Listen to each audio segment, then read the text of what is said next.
Hello viewers, welcome to our channel. RPF এডুকেশনের EVS ক্লাসে তোমাদের প্রত্যেককে স্বাগত। Upcoming target primary TET 2022, CTET সহ আপার প্রাইমারি টেট সহ বিভিন্ন রকম কম্পিটিটিভ এক্সামের জন্য যে জিকে থেকে ইভিএস কোশ্চেন হয় তার যে মূল টপিক সেগুলো ডিটেলস ক্লাস আমরা ধীরে ধীরে আলোচনা করা শুরু করেছি। আজকে ডিটেলস ক্লাস হচ্ছে 2 অর্থাৎ 2 নম্বর ডিটেলস ক্লাস। গতকাল আমরা পরিবেশ করেছিলাম, পরশুদিন। আজকে আমরা করব বাস্তুতন্ত্র বা ইকোসিস্টেম। একদম এ টু জেড ইকোসিস্টেমটা আজকে এই ক্লাসেই কমপ্লিট করব। ফুল ক্লাস কিন্তু মনোযোগ সহকারে তোমরা করবে। অনেক গুরুত্বপূর্ণ তথ্য এখানে আলোচনা করব। চলো, অন্যান্য ক্লাসগুলো ডেসক্রিপশন বক্সে পেয়ে যাবে। আমাদের প্লেলিস্টের লিঙ্ক হচ্ছে প্লেলিস্টের লিঙ্ক তোমরা পেয়ে যাবে আমাদের Telegram channel all TET PT.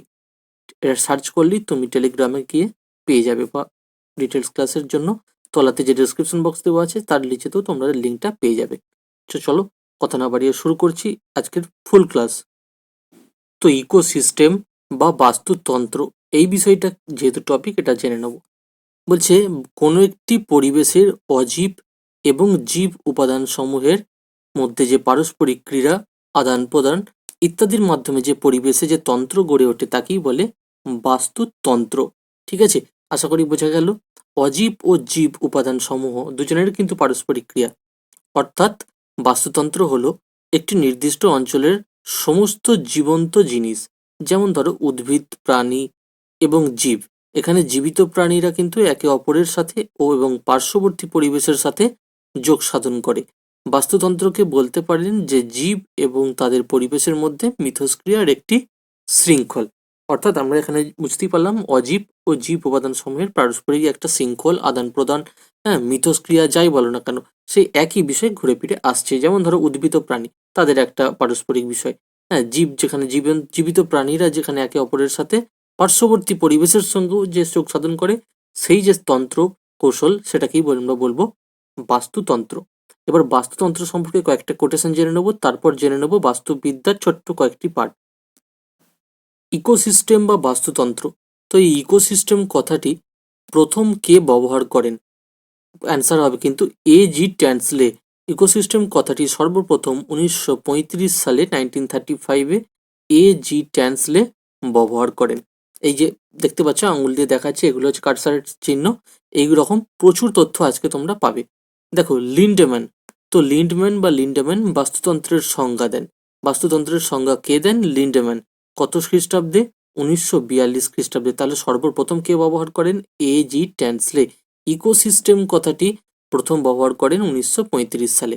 তারপর লিন্ডম্যান 1942 সালে বাস্তুতন্ত্রের সংজ্ঞা দেন।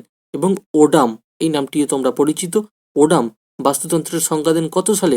1963 সালে।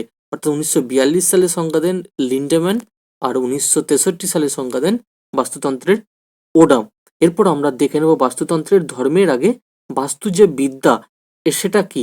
আমরা অনেকে বলি না ইকোলজি বা বাস্তুবিদ্যা, সেই বাস্তুবিদ্যার মধ্যে কিন্তু ইকোসিস্টেমটা পড়ছে। তাই ছোট্ট দুই একটি লাইনে জেনে নেব। বাস্তুবিদ্যা বা ইকোলজি জীবজগতের নিজেদের মধ্যে এবং পরিবেশের সঙ্গে যে সম্পর্ক, তাকে বিজ্ঞানসম্মত উপায়ে যে পাঠ করা হয়, সেই পাঠটিকেই বলা হচ্ছে বাস্তুবিদ্যা। অর্থাৎ বাস্তুবিদ্যার সাহায্যে আমরা জীবজগতের নিজস্বতা বা নিজেদের মধ্যে এবং পরিবেশের সঙ্গে যে সম্পর্ক, সেটাকে আমরা সায়েন্টিফিক ওয়েতে বিজ্ঞানসম্মত উপায়ে আমরা যে পাঠ করি, সেটাই হচ্ছে বাস্তুবিদ্যা। এবার এখানে ছোট্ট কয়েকটি হিন্টস বাস্তুবিদ্যা সম্পর্কে। চ্যাপ্টারটি কিন্তু ইকোসিস্টেম, কিন্তু বাস্তুবিদ্যার সঙ্গে এর সম্পর্ক রয়েছে। তো 1866 খ্রিস্টাব্দে জার্মান বিজ্ঞানী আর্নেস্ট হেকেল, নামটি মনে রাখবে, আর্নেস্ট হেকেল সর্বপ্রথম ইকোলজি কথাটি ব্যবহার করেন। যে প্রশ্নটা তোমাদের মাথায় আসে এবং বারবার ভুল হয়ে যায়, ইকোসিস্টেম ইকোসিস্টেম বা বাস্তুতন্ত্র কথাটি ব্যবহার করেছেন কে? A.G. ট্যান্সলে।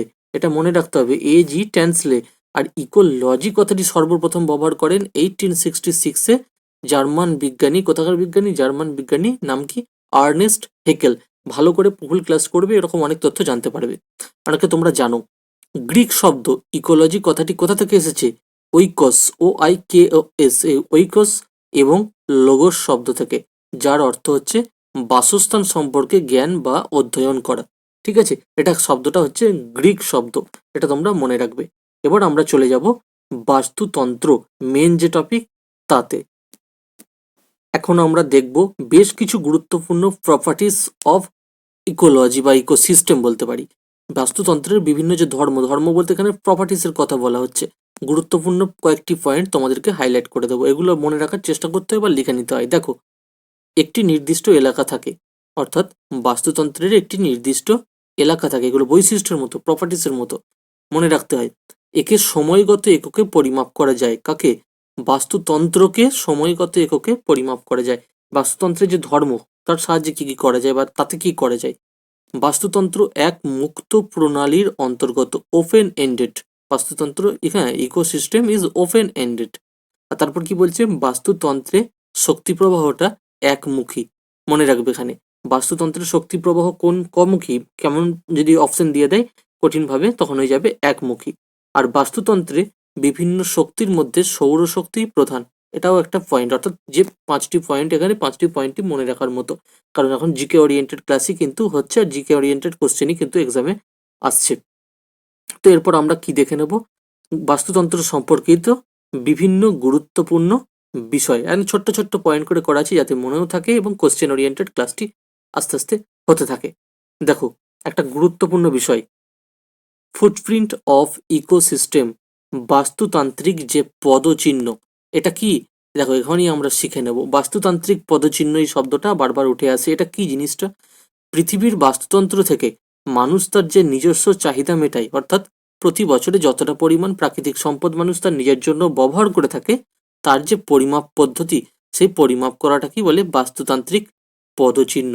ঠিক আছে, ইকোসিস্টেম বা ইকোসিস্টেমিক ফুটপ্রিন্ট, বাস্তুতান্ত্রিক পদচিহ্ন, এগুলো খুব কঠিন কোশ্চেন এলে কিন্তু তোমরা এখান থেকে পেয়ে যাবে।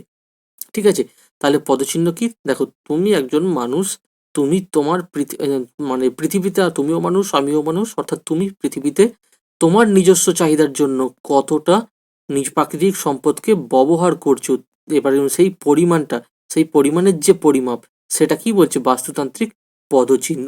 মনে রাখবে, এটা গুরুত্বপূর্ণ একটা বিষয় ছিল। এবার এখানে মনে রাখতে হবে 1992 সালে প্রথম কিন্তু বাস্তুতান্ত্রিক পদচিহ্নের একাডেমিক্যাল যে কনসেপ্ট, সেই একাডেমিক ধারণাটি দিয়েছিলেন উইলিয়াম রিস। নামটি মনে রাখবে, 1992 উইলিয়াম রিস বাস্তুতান্ত্রিক পদচিহ্নের কনসেপ্ট দিয়েছিলেন। কিরকম concept? Academic concept, academical concept বা একাডেমিক ধারণা দেন উইলিয়াম রিস। তারপর কি, এই যে বাস্তুতান্ত্রিক ধারণাটা পাওয়া গেল 1992 সালে, তারপর কি করেছেন? বাস্তুতান্ত্রিক যে পদচিহ্নের ধারণা এবং তার হিসাবেরও পদ্ধতি দিয়েছেন কে? ম্যাথিস ওয়াকারনেগেল। ঠিক আছে, ওয়াকারনাগেল, ম্যাথিস ওয়াকারনাগেল, নামটি মনে রাখবে। তাহলে 1992 কিন্তু করেছেন উইলিয়াম রিস, বাস্তুতান্ত্রিক পদচিহ্নের একাডেমিক ধারণা দেন, আর এমনি বাস্তুতান্ত্রিক পদচিহ্নের ধারণা এবং সাথে সাথে তার হিসাবেরও পদ্ধতি দিয়েছেন ম্যাথিস ওয়াকারনেগেল। এটা তোমরা মনে রাখবে, এটা কিন্তু ইকোলজিক্যাল ফুটপ্রিন্ট, ইকোসিস্টেমিক ফুটপ্রিন্ট। ঠিক আছে, বাস্তুতান্ত্রিক পদচিহ্নের ধারণা। এবার লিন্ডেম্যানের যে সূত্রটা এখানে একটু মনে রাখতে হবে তোমাদেরকে। সূত্রটা কি? তোমরা সবাই জানো, বিভিন্ন কোশ্চেনে আসে 10% সূত্র, লিন্ডেম্যানের 10% রুলস। ঠিক আছে, 10% হবে, এটা 10% সূত্র। তো 1942 সালে বিজ্ঞানী লিন্ডম্যান 10% সূত্রটি উদ্ভাবন করেন। প্রশ্ন আসে, কত সালে বিজ্ঞানী কত সালে এটা কার সূত্র? 1942 সালে বিজ্ঞানী লিন্ডম্যানের সূত্রটির নাম 10% সূত্র উদ্ভাবিত হয়। এই সূত্রে তিনি কি বলেছেন? বলেছেন বাস্তুতন্ত্রে প্রতিটি খাদ্য স্তরে 10% শক্তি দেহ গঠনের কাজে ব্যবহৃত হয়। ভালো করে বোঝো, বুঝিয়ে দিচ্ছি। বলেছে বাস্তুতন্ত্রে প্রতিটি খাদ্য স্তরে, আলাদা আলাদা খাদ্য স্তর আছে, স্টেপ আছে, লেয়ার আছে, সেই প্রতিটি খাদ্য স্তরের 10% শক্তি দেহ গঠনের কাজে ব্যবহৃত হয়। কত শতাংশ? 10%। অর্থাৎ একটি মাছ, যদি মাছ উদাহরণ নিয়ে নাও, একটি মাছ যদি 1000 গ্রাম সবুজ উদ্ভিদ খায়, তাহলে ওই খাদ্যবস্তুর 10%, এখানে 10%-এর কথা বলা আছে, সেই 1000 গ্রাম যদি সবুজ উদ্ভিদ খায় একটা মাছ, একটি মাছ, ভালো করে বুঝবে, একটি মাছ, তাহলে ওই খাদ্যবস্তুর 10%, এই 10%, 10%, অর্থাৎ সেটাকে আমরা 100 গ্রাম হিসেবে ধরবো। সেই 100 গ্রাম তার দেহ গঠনের কাজে লাগে। অর্থাৎ সে খাচ্ছে কত, ভালো করে বুঝবে, একটি মাছ তার প্রয়োজন অনুযায়ী সে 1000 গ্রাম খাচ্ছে, কিন্তু তার দেহ গঠনের কাজে লাগছে 10% ওই খাদ্যবস্তুর। অর্থাৎ 1000 গ্রামের মধ্যে 10%টা তার দেহ গঠনের কাজে লাগছে, আর এই 10% হচ্ছে 100 গ্রাম। এটা কি বোঝাচ্ছে? তার 10% সূত্রকার 1942 সালের বিজ্ঞানী লিন্ডেম্যানের সূত্র, মনে রাখবে। এবার বলছে জীবগোষ্ঠী, বারবার বাস্তুতন্ত্রের কথাটি উঠে আসে কমিউনিটি। এই কমিউনিটি কি? জীবগোষ্ঠী। অর্থাৎ জীবগোষ্ঠী মানে, দেখো, গোষ্ঠী মানে একসাথে থাকা, জীব মানে আমরা প্রত্যেকটি জীব সম্প্রদায়। তো এই একটি নির্দিষ্ট এলাকায়, সেটা প্রাণী, যে কোনো প্রাণী হতে পারে, একটি নির্দিষ্ট এলাকায় বিভিন্ন জীবের, ধরো এইটি একটি এলাকার চার ধরনের প্রাণী আছে, জীব আছে। এই সমগ্র জীবের যে সামগ্রিক অধিবাসীকে একসাথে কিন্তু বলা হবে কমিউনিটি বা জীবগোষ্ঠী। এটা তোমরা প্রত্যেকেই জানো। এরপর একটা গুরুত্বপূর্ণ বিষয় জানতে হবে, বাস্তুতন্ত্রকে মূলত কয় ভাগে ভাগ করা যায়। বাস্তুতন্ত্রের যে প্রকারভেদ যদি আমরা বলতে পারি, মূলত কিন্তু স্থলজ ও জলজ। এরপর আমরা বিভিন্ন টেকনিক্যাল টার্ম দেখব, ঠিক আছে, যেগুলো খুব গুরুত্বপূর্ণ। তার আগে এইটা জানা দরকার, বাস্তুতন্ত্রকে মূলত দুই ভাগে ভাগ করা যায়, স্থলজ ও জলজ। এবার স্থলজ বাস্তুতন্ত্রকে আবার কয় ভাগে ভাগ করা যায়? এটাকেও দুই ভাগে ভাগ করা যায়, যেমন বনভূমির বাস্তুতন্ত্র, মরুভূমির বাস্তুতন্ত্র। চলে প্রশ্ন যদি আসে, মরুভূমির বাস্তুতন্ত্র কোন বাস্তুতন্ত্রের অন্তর্গত? স্থলজ বাস্তুতন্ত্রের অন্তর্গত। এবার জলজ বাস্তুতন্ত্রকে দেখি। জলজ বাস্তুতন্ত্রকে বাসস্থান অনুযায়ী দুভাগে ভাগ করা যায়, স্বাদু অর্থাৎ মিষ্টি জলের বাস্তুতন্ত্র, আর একটা সমুদ্রের যে জলের লবণাক্ত জলের বাস্তুতন্ত্র। এবার স্বাদু জলকে যদি ভাগ করা যায়, স্বাদু জলের বাস্তুতন্ত্রকে আবার চার ভাগে ভাগ করা যায়। কি কি? নদীর জল, পুকুরের জল, হ্রদের জল, জলাভূমির বাস্তুতন্ত্র। ঠিক আছে, এইসব স্বাদু জলের বাস্তুতন্ত্র, নদী, পুকুর, হ্রদ, জলাভূমি, এই বাস্তুতন্ত্রগুলো। আর এই লবণাক্ত জলের, ঠিক আছে, সি ওরিয়েন্টেড কি হবে? সামুদ্রিক বাস্তুতন্ত্রকে দুভাগে ভাগ করা যেতে পারে, গভীর সমুদ্র আর অগভীর সমুদ্র, এটা সামুদ্রিক ব্যাপার। আর স্বাদু জলের ব্যাপার হচ্ছে নদী, পুকুর, হ্রদ, জলাভূমি, এগুলোর বাস্তুতন্ত্র। আশা করি বোঝা গেল। ঠিক আছে, আরো ডিটেলসে বেশ কিছু তথ্য আমাদেরকে জানতে হবে, তারপর টেকনিক্যাল টার্মগুলো দেখব। যে বাস্তুতন্ত্রের উপাদান, তোমরা দেখতে পাচ্ছ পয়েন্ট ওয়াইজ কিন্তু আমরা ক্লাসটি এগিয়ে নিয়ে যাচ্ছি, তার একটাই কারণ, এমসিকিউ ওরিয়েন্টেড কোশ্চেন এখান থেকে কমন পেতে হবে। সেই যদি যে কোশ্চেনই আসুক, সেই রকম টার্মে আমাদের এক্সামটা চেষ্টা করতে হবে ঠিকঠাক দেওয়ার। তো বাস্তুতন্ত্রের উপাদান দেখো, বাস্তুতন্ত্রের উপাদান সমূহ, বাস্তুতন্ত্র হলো, মানে উপাদান সমূহকে নিয়ে বলছে একটি অবিচ্ছেদ্য অংশ। ঠিক আছে, বাস্তুতন্ত্র হলো প্রকৃতির একটি অবিচ্ছেদ্য অংশ। বাস্তুতন্ত্রের উদ্ভিদ জগৎ ও প্রাণী জগৎ পরস্পরের সঙ্গে এবং তাদের ঘিরে যে ভৌত পরিবেশ গড়ে উঠেছে তার সঙ্গে তাদের নিবিড় সম্পর্ক রয়েছে। এক্ষেত্রে যেসব বিষয়ের সমন্বয়ে বাস্তুতন্ত্র গড়ে ওঠে তাদেরকে আমরা বাস্তুতন্ত্রের উপাদান বলি। স্বাভাবিক ব্যাপার, প্রত্যেকটি উপাদানকে নিয়ে, সেটা ভৌত হতে পারে বা অন্য কিছু হতে পারে। ঠিক আছে, যেমন সমাজ, প্রাণী, প্রত্যেকটি প্রাণীকে নিয়ে পরিবার, অনেকগুলি মানুষকে নিয়ে পরিবার, অনেকগুলি পরিবারকে নিয়ে পরিবেশ, এরকম বিভিন্ন সেটা উপাদান, সমাজের উপাদান। ঠিক এখানে বাস্তুতন্ত্রের উপাদান হচ্ছে এই সব সমন্বয়, উদ্ভিদ জগৎ, প্রাণী জগৎ, ভৌত পরিবেশ ইত্যাদি সব কিছুর বাস্তুতন্ত্র গড়ে ওঠার পেছনে কিন্তু বাস্তুতন্ত্রের উপাদান রয়েছে, তা না হলে গড়ে ওঠা যায় না। তো গঠনগত দিক দিয়ে বিবেচনা করে বাস্তুতন্ত্রের এই উপাদানগুলিকে প্রধানত দুটি ভাগে ভাগ করা যায়, একটা জড় উপাদান, একটা সজীব উপাদান। তলায় আছে তোমরা দেখতে পাবে, কিন্তু জড় উপাদান আর সজীব, এবার এই জড় উপাদানের আবার ভাগ আছে, সজীবেরও ভাগ আছে। তাহলে একটা জড় আর একটা সজীব। এবার জড় উপাদান কি? দেখো, জড় উপাদানে বলছে, বোঝাচ্ছে যে বাস্তুতন্ত্রের যে উপাদানগুলিতে প্রাণের অস্তিত্ব নেই, মানে জড়, বিষয়টা বুঝে নাও, প্রাণের অস্তিত্ব নেই সেই উপাদানগুলিকে জড় উপাদান বা অজীবজাত উপাদান বলে, আর যেগুলোর আছে সেগুলোকে তাহলে জীব বা সজীবজাত উপাদান বলে। তো এই উপাদানগুলি আবার তিন প্রকারের হয়, অর্থাৎ জড় উপাদানকে তিন ভাগে ভাগ করা হয়, একটা অজৈব, একটা জৈব, একটা ভৌত। অজৈব কি? অজৈব বলতে এখানে বোঝাচ্ছে বিভিন্ন ধরনের খনিজ উপাদান, যেমন ধরো ক্যালসিয়াম, পটাশিয়াম, ফসফরাস, অনেক আছে। অর্থ মনে রাখবে, জৈবর মধ্যে পড়ছে, সরি, অজৈবর মধ্যে পড়ে যাচ্ছে কিন্তু খনিজ উপাদান। শুধু এইটুকু মনে রাখলে অনেকটা তোমরা পারবে, এতগুলো কিন্তু তাহলে আর পড়ার দরকার হবে না। তাহলে এগুলি জৈব ভূ রাসায়নিক চক্রের মাধ্যমে আবর্তিত হয়ে পরিবেশের মধ্যে সাম্য বা ভারসাম্য বজায় রাখে। কোনগুলো? খনিজ উপাদানগুলো, ক্যালসিয়াম, পটাশিয়াম, এগুলো তো তোমরা জানোই। আর জৈব উপাদান, জৈব উপাদান বলতে কার্বোহাইড্রেট, প্রোটিন, ফ্যাট ইত্যাদি হচ্ছে বাস্তুতন্ত্রের জৈব উপাদান। এগুলি জীবজগতের জৈব রাসায়নিক গঠন রূপে জড় ও সজীব উপাদানের মধ্যে সমন্বয় রক্ষা করে। আগেরটা ভারসাম্য রক্ষা করে, এটা সমন্বয় রক্ষা করে। আর লাস্টে 3 নম্বরে কি বলেছে? জড় উপাদানের লাস্ট পার্ট, ভৌত উপাদান। ভৌতর মধ্যে কি? সূর্যালোক, বৃষ্টিপাত, উষ্ণতা, বায়ুপ্রবাহ, এর অনেক আছে, মৃত্তিকা, ভূমিঢাল, ভূমির উচ্চতা ইত্যাদি। এগুলো হচ্ছে বাস্তুতন্ত্রের ভৌত উপাদান। ভৌত মানেই বুঝতে পারছো এরকম পরিবেশের একটা ব্যাপার আছে, সূর্যালোক, বৃষ্টিপাত, আবহাওয়া ইত্যাদি।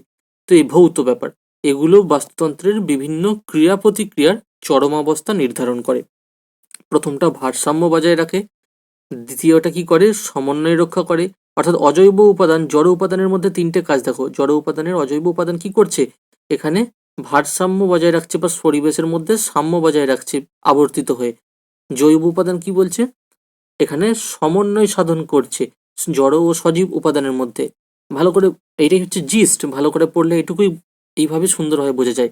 আর এটা হচ্ছে ক্রিয়া প্রতিক্রিয়ার চরমাবস্থা নির্ধারণ করে ভৌত উপাদান বাস্তুতন্ত্রের। ঠিক আছে, এইগুলি দেখো, ভালো করে ক্লাস করলে কিন্তু এই আসল জিস্টগুলো এখান থেকে খুঁজে পাওয়া যায়। এবার সজীব উপাদান, জড় উপাদানের তিনটে পার্ট পেলাম, সজীব উপাদান বলছে বাস্তুতন্ত্রের। তো সজীব উপাদান হচ্ছে বাস্তুতন্ত্রে যাদের প্রাণ আছে, বাস্তুতন্ত্রের যেসব উপাদানে বা অন্তর্গত বাস্তুতন্ত্রের যেসব উপাদানে প্রাণের অস্তিত্ব আছে তারাই সজীব উপাদান। এবার এই বাস্তুতন্ত্রের সজীব উপাদানগুলিকে আবার পুষ্টি স্তর অনুসারে প্রধানত তিন ভাগে ভাগ করা যায়। ভালো করে মনে রাখবে, সজীব উপাদানকে তিন ভাগে ভাগ করা যায় পুষ্টির যে স্তর সেই অনুযায়ী। আর এখানে জড় উপাদানকে ভাগ করা হয়েছিল কি অনুযায়ী, জড় উপাদানকে কিন্তু শুধুমাত্র উপাদান ভিত্তিক হিসেবে তিন ভাগে ভাগ করা হয়েছিল, আর এটাকে পুষ্টি হিসেবে তিন ভাগে ভাগ করা হচ্ছে। তাহলে দুটোতেই ছটা পেয়ে যাচ্ছি। এর মধ্যে কি পড়ছে, স্বভোজী উপাদান। স্বভোজী অর্থাৎ বাস্তুতন্ত্রের অন্তর্গত যে সকল জীব সৌরশক্তি শোষণ করে এবং বিভিন্ন অজৈব উপাদান যেমন কার্বন, হাইড্রোজেন, অক্সিজেন সহযোগে নিজেদের দেহে জটিল খাদ্য প্রস্তুতিতে সক্ষম। স্বভোজী, নিজের ভোজন, ভালো করে বোঝার চেষ্টা করো। ঠিক আছে, নিজেরাই বাস্তুতন্ত্রের অন্তর্গত কার্বন, হাইড্রোজেন ইত্যাদি নিয়ে দেহে জটিল খাদ্য প্রস্তুতে সক্ষম, তাদেরকে উৎপাদক বা স্বভোজী বা অটোট্রফ বলে। মানে স্বভোজী, নিজেরাই ভোজন করতে পারে, নিজেদের করে নেওয়ার ব্যবস্থা আছে। ঠিক আছে, তাদের উৎপাদক, তারা নিজেরাই উৎপাদন করতে পারে। যেমন সবুজ উদ্ভিদ, শৈবাল, সংশ্লেষকারী ব্যাকটেরিয়া ইত্যাদি হলো বাস্তুতন্ত্রের স্বভোজী উপাদানের উদাহরণ। এবার হচ্ছে পরভোজী, স্বভোজী, পরভোজী। এবার পরভোজী কি বলছে, পরভোজী উপাদান হচ্ছে, দেখো এগুলো ইকোসিস্টেমের ক্লাসে নিয়ে এসেছি এই কারণে, কারণ এরপরে কিছু টেকনিক্যাল টার্মগুলো দেবো, সেগুলো তোমাদের সুবিধা হবে। আর এই পুরো টপিকটা কমপ্লিট, এরপর খাদ্য শৃঙ্খলের জন্য তোমরা চাইলে আলাদা ক্লাস হয়ে যাবে, অবশ্যই হবে। এবং শুধুমাত্র ইকোলজি নিয়ে ক্লাস চাইলেও ছোট্ট একটা টপিক, সেটাও আমরা করিয়ে দেবো, কমেন্টে তোমরা জানাবে। তো দেখো, পরভোজীটা হচ্ছে, একটা হচ্ছে স্বভোজী মানে নিজেরা পারে, আর এটা নিজেরা পারে না, পরের উপর নির্ভর করতে হয় পরভোজী, ব্যাস এটুকুই সহজ। অর্থাৎ বাস্তুতন্ত্রের অন্তর্গত যে সকল জীব নিজেদের খাদ্য নিজেরা তৈরি করতে পারে না, আর কিছু জানার দরকার নেই, অন্য উৎপাদকের উপর নির্ভরশীল হয়। এবার এই বাস্তুরীতি বা পুষ্টিস্তর অনুসারে এর খাদক কিন্তু তিন প্রকারের হয় পরভোজীর আন্ডারে, এটুকু মাথায় রাখতে হবে তোমাদেরকে। ঠিক আছে, ভালো করে দেখো, এখানে তিনটে ভাগ ছিল সজীবের, স্বভোজী, পরভোজী, আর নিচে কিন্তু একটা বিয়োজক আছে। কিন্তু এই পরভোজীর মধ্যে এখানে বাস্তুতন্ত্র অনুসারে বা বাস্তু রীতি বা পুষ্টিস্তর অনুসারে খাদক কিন্তু তিন প্রকার। এই যে আমরা পেলাম পরভোজী উপাদান, এরা হচ্ছে পরভোজী উপাদানকে আবার বলা হয় খাদক বলা হয়। খাদক যখন কথাটি আসছে, খাদক সম্পর্কেও চট করে কিছু জেনে নি। বাস্তুরীতি বা পুষ্টিস্তর অনুযায়ী খাদককে তিন প্রকারে ভাগ করা যায়, একটা প্রাথমিক, একটা গৌণ, একটা প্রগৌণ। তো খুব দ্রুততার সাথে যদি দেখে নিই, প্রাথমিকের উদাহরণ হচ্ছে গরু, ছাগল, ভেড়া, ঘাসফড়িং ইত্যাদি। কারণ কি, বাস্তুতন্ত্রের যে সকল খাদক, এই শ্রেণীর খাদকরা খাদ্যের জন্য সরাসরি স্বভোজী বা সবুজ উদ্ভিদের ওপর নির্ভরশীল হয়, ঘাস পাতা এইসব খায়, সেই জন্য এটা হচ্ছে প্রাথমিক স্তরের খাদক। আর দ্বিতীয় স্তরের খাদক অর্থাৎ গৌণ খাদক, গৌণ খাদক কি, কুকুর, বিড়াল, সাপ, ব্যাঙ, টিকটিকি ইত্যাদি মাংসাশী প্রাণী। ওটা ছিল সব মানে সবুজ উদ্ভিদ ইত্যাদি, আর এগুলো হচ্ছে মাংসাশী প্রাণী। যেমন ধরো, বাস্তুতন্ত্রের যে সকল খাদক খাদ্যের জন্য প্রাথমিক খাদকদের উপর নির্ভরশীল, অর্থাৎ এই উপরে যেগুলো আলোচনা করেছি তাদের উপর নির্ভরশীল হচ্ছে, ঠিক আছে, তাদেরকে গৌণ খাদক বলে। যেমন কুকুর, কুকুরকে কিন্তু তারা মাংসাশী টাইপের, বিড়াল তাও তাই, এইগুলো মনে রাখতে হবে, সাপ, ব্যাঙ ইত্যাদি, টিকটিকি যাই বল না কেন, তারাও পোকামাকড় খায়। এবার প্রগৌণ খাদক, লাস্ট হচ্ছে প্রগৌণ খাদক। এগুলো হচ্ছে বাঘ, সিংহ, চিল, শকুন, শেয়াল, মাছরাঙা, সাপ, মানুষ ইত্যাদি। কেন মানুষ, শেয়াল সব একসাথে রাখা হয়েছে দেখো, কারণ হচ্ছে বাস্তুতন্ত্রের যে সকল খাদক খাদ্যের জন্য দ্বিতীয় শ্রেণীর যে আলোচনা করলাম তাদের উপর নির্ভরশীল বা গৌণ খাদকদের উপর নির্ভরশীল, তাদেরকেই আমরা বলবো প্রগৌণ। যেহেতু গৌণের উপর নির্ভরশীল তাই প্রগৌণ খাদক। বাঘ দেখো ওই কুকুর বিড়াল এদেরকে খায়, তাদের উপর নির্ভরশীল। মানুষ অনেক মাংসাশী প্রাণীদের উপর নির্ভরশীল। হুম, মুরগি বলতে পারো, ছাগল বলতে পারো ইত্যাদি। তো সেই কারণে এগুলোকে প্রগৌণ খাদক বলা হয়। আর এখানে না জানলেই নয়, যেটা হচ্ছে বিয়োজক, এরপর টেকনিক্যাল টার্ম। তাহলেই ক্লাসটি কমপ্লিট। বিয়োজক একদম এ টু জেড কিন্তু ক্লাস তোমাদের হয়ে যাবে। দেখো বিয়োজক কিচ্ছু বাদ থাকছে না। বিয়োজক বলতে বাস্তুতন্ত্রের অন্তর্গত যে সকল সজীব উপাদান মৃতজীবী অর্থাৎ যারা মৃত উদ্ভিদ ও প্রাণীর দেহ বিয়োজিত করে সকল সরল রাসায়নিক যৌগে পরিণত করে তাদের বিয়োজক বা মানে ডিকম্পোজার বলা হয়। ঠিক আছে, ডিকম্পোজার কাদের বলা হয়? বিয়োজক। বিয়োজক ভালো করে বুঝতে পারছো। সজীব উপাদান, যে সকল সজীব উপাদান মৃতজীবী অর্থাৎ যারা মৃত উদ্ভিদ বা মৃত প্রাণীর দেহ তাকে আবার বিয়োজিত করে তাদেরকে আমরা বলবো বিয়োজক। শুধু বিয়োজিত করে তাই নয়, সরল রাসায়নিক যৌগে আবার পরিবর্তন করে তাদেরকে। আরো ভালো করে যদি বুঝতে চাই, এরা মৃত উদ্ভিদ ও প্রাণীর প্রোটোপ্লাজমের জটিল রাসায়নিক যৌগগুলিকে ভেঙে কিছুটা নিজেদের পুষ্টির জন্য ব্যবহার করে, অর্থাৎ নিজেদের খাদ্যের জন্য পুষ্টির জন্য তাদেরকে ব্যবহার করে, এবং অবশিষ্ট অংশ অজৈব লবণ হিসেবে পরিবেশে তারা তাদেরকে ফিরিয়ে দেয়, যেমন বিভিন্ন ছত্রাক ব্যাকটেরিয়া। যতক্ষণে না উদাহরণ পেলাম মনে হচ্ছিল খুব কঠিন ভাষা, যেই ছত্রাক ব্যাকটেরিয়া জানতে পারলাম এবার মনের মধ্যে ছবিগুলো ভেসে উঠলো। আশা করি ডিটেলসটা বুঝতে পেরেছো। এরপর টেকনিক্যাল টার্ম, বায়োসিনেসিস। বাস্তুতন্ত্র সম্পর্কে যে কয়েকটি টার্ম জেনে রাখতে হবে। বায়োসিনেসিস অনেক আছে, কিন্তু যেগুলো গুরুত্বপূর্ণ সেগুলো টেক্সচুয়াল পড়লে আরো 3-4টে তোমরা পেয়ে যাবে। বায়োসিনেসিস হচ্ছে বাস্তুতন্ত্রে কোনো বসতির অন্তর্গত যে বসতি করা হয়, সেই বসতির অন্তর্গত বিভিন্ন জীবের যে পারস্পরিক ক্রিয়া, সেটা কি বলা হয়? বায়োসিনেসিস। প্রত্যেকটির উদাহরণ তোমরা টেক্সচুয়াল পেয়ে যাবে। অর্থাৎ ভালো করে বোঝো, যে আমরা যে বসতি স্থাপন করি সেই বসতির অন্তর্গত বিভিন্ন জীবের পারস্পরিক যে ক্রিয়া, কাজকর্ম, ক্রিয়াকলাপ, সেই আমাদের ক্রিয়াকলাপগুলোকেই বলা হচ্ছে বায়োসিনেসিস। তো বায়োসিনেসিস কথাটি সর্বপ্রথম কে ব্যবহার করেন? Karl Mobius. মনে রাখবে, বায়োসিনেসিস কথাটি ব্যবহার করেন কার্ল মোবিয়াস। এরপর বায়োজিওসিনেসিস। বায়োজিওসিনেসিস তারপরে, তাহলে এটা কি? এই বায়োজিনেসিস বলতে আমরা বুঝবো বাস্তুতন্ত্রের অন্তর্গত কোনো বসতি এবং ওই বসতির অন্তর্গত বিভিন্ন জীবের পারস্পরিক ক্রিয়া বিক্রিয়াকে বোঝায়। সেই কাছাকাছি বিষয়, কিন্তু উপরেরটা কি বলেছিল? বলেছিল কোনো বসতির অন্তর্গত বিভিন্ন জীবের পারস্পরিক ক্রিয়া, এখানেও তাই বলছে। বসতি এবং ওই বসতির অন্তর্গত জীবের যে পারস্পরিক ক্রিয়া বিক্রিয়া তাদেরকে বোঝায়। এই টেকনিক্যাল টার্মটিও কে ব্যবহার করে? সর্বপ্রথম সুকাচেভ। বায়োজিওসিনেসিস কথাটি সর্বপ্রথম ব্যবহার করেন সুকাচেভ। এরপর ফাইটোসিনেসিস, নামগুলো দেখলেই বুঝতে পারবে তোমরা। ফাইটোসিনেসিস, এই ফাইটোসিনেসিস এর অন্তর্গত বায়োজিনেসিস, যেটা আমরা একটু আগে পড়লাম, তার অন্তর্গত পরস্পর ক্রিয়াশীল সমস্ত উদ্ভিদ সম্প্রদায়কে ফাইটোসিনেসিস বলে। আর ফাইটোসিনেসিস হলো স্বভোজী জীব, এটা তোমরা মনে রাখবে। ফাইটোসিনেসিস কি? একটু আগে আমরা পেলাম বায়োজিনেসিস, বায়োজিওসিনেসিস। ঠিক আছে, এই বায়োজিওসিনেসিসের অন্তর্গত পরস্পর ক্রিয়াশীল সমস্ত যে উদ্ভিদ সম্প্রদায় তাকেই আমরা বলবো ফাইটোসিনেসিস। এটা হলো স্বভোজী জীব। এরপর আমরা কি দেখব? লাস্ট আজকের ক্লাসের জুসিনেসিস। তো এই জুসিনেসিস হচ্ছে বায়োজিওসিনেসিসের, হ্যাঁ এটাও তাই, বায়োজিনেসিসের অন্তর্গত সমস্ত প্রাণী সম্প্রদায়। অর্থাৎ এই যে বায়োজিনেসিস এর অন্তর্গত উদ্ভিদ সম্প্রদায় হলো ফাইটোসিনেসিস, আর ওই যে প্রাণী সম্প্রদায় সেটা কি হলো? বায়োজিনেসিসের প্রাণী সম্প্রদায় সেটা হচ্ছে জুসিনেসিস।